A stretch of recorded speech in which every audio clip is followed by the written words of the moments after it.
Those of you who've been watching the channel from the start might remember that I've already covered this game briefly in a video series that lasted two episodes.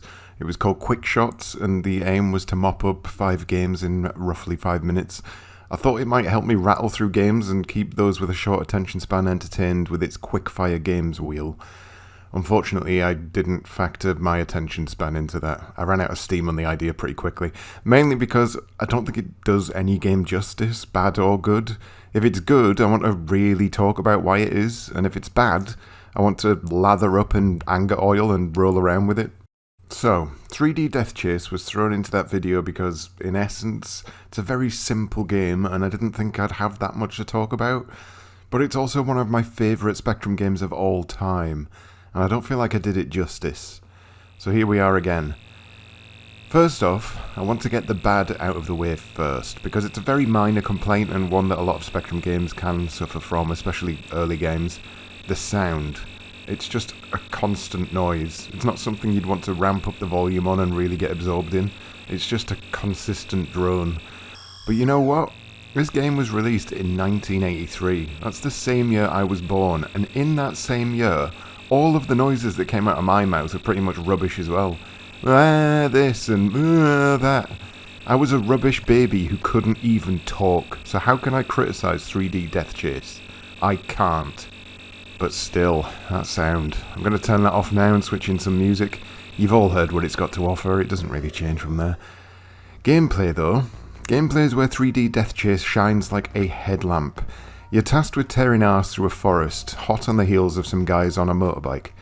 They're probably criminals. It never really explains, although, now that I think about it, you're chasing them on a motorbike that's fitted with an infinite number of missiles. And these guys are literally just running away from you. Are you the bad guy? Even the name 3D Deathchase suggests that you may well be the bad guy. You're the one chasing, and you're the one providing death. Christ. Okay, so in this game, you're some sort of serial killer hunting down a bunch of innocent motocross scramblers in a forest. Every time you murder an innocent man, some nefarious overlord awards you 1,000 violence coins. There are sometimes helicopters and tanks driving past in the distance, again, just minding their own business, probably just going out for a test drive. If you manage to shoot these, they probably give you even more violence dollars, but honestly, my aim is so bad and I hit them so infrequently that I always forgot to look.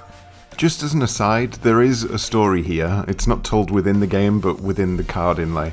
It honestly doesn't clear up a great deal. The year is 2501, and it's 100 years after the Great War. North America is ruled by mighty warlords, and you are one of the elite mercenaries known as Riders of the Big Bikes. It's never really stated whether the folks you're chasing are good, bad, or neutral. I'm going to go out on a limb here and say that these poor sods who never fight back are definitely good guys, and we're playing Satan incarnate. So, where's the danger in 3D Deathchase? If no one shoots back, what's the antagonistic entity in this game? Trees. If there's one thing a serial-killing, missile-firing motorcycle maniac can't handle, it's these big wooded nightmares. You'll start off in relatively open fields with only a few trees here and there to block your path, but as the levels increase, as you lay waste to tens of civilians with your murder bike, you'll go deeper and deeper into that forest. Your bloodlust never sated until every man, woman and child on a motorbike has been destroyed.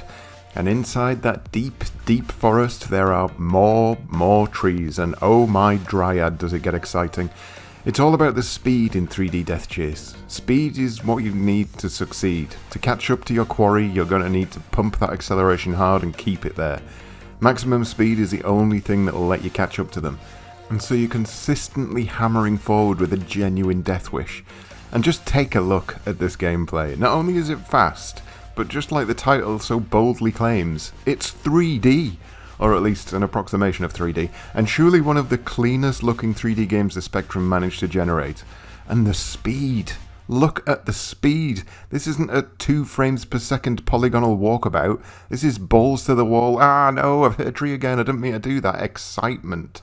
It's exhilarating, and part of that comes with the control method that the game employs. This sounds ridiculous to bring up, but it feels like real thought went into the placement of the buttons you use when you're playing 3D Deathchase. Instead of the standard QAOP for movement, What you've got here is effectively a motorcycle layout. Buttons 1 and 0 are your steering, left and right. Button 9 revs the engine, spacebar fires a missile. You might only be using your fingers, but your hands are placed into a position of a real motorbike. This is immersion, ladies and gentlemen. They've broken the fourth wall. My Spectrum is a motorbike and my body is a serial killer. I'm in the zone. Controlling your bike doesn't just stop at controlling your bike. Your missiles are inexplicably, some might say, linked to your bike's position. So when you fire, your missile will be consistently directly in front of you. This feels like a happy accident, to be honest. There's no real reason for the game to do this, and I suspect it's simply coded this way for simplification, but it adds a whole layer of difficulty to 3D Deathchase that wouldn't be there without it. Let's say you've got someone in your crosshairs directly in front of you. You fire a missile, but you're now headed directly for a tree. Suddenly you've got tunnel vision. You want to shoot the guy, which means keep moving forward, but there's a tree there and that'll make you die. If you move now, you'll have missed the guy, but also you'll be dead. And all of these thoughts run through your head, but in the meantime, death is hurtling towards you. You have time for only one of these thoughts, and whether you choose the right action or not is often split-second timing. Of course, in these situations, not dying is the perfect plan. It's what we all strive for.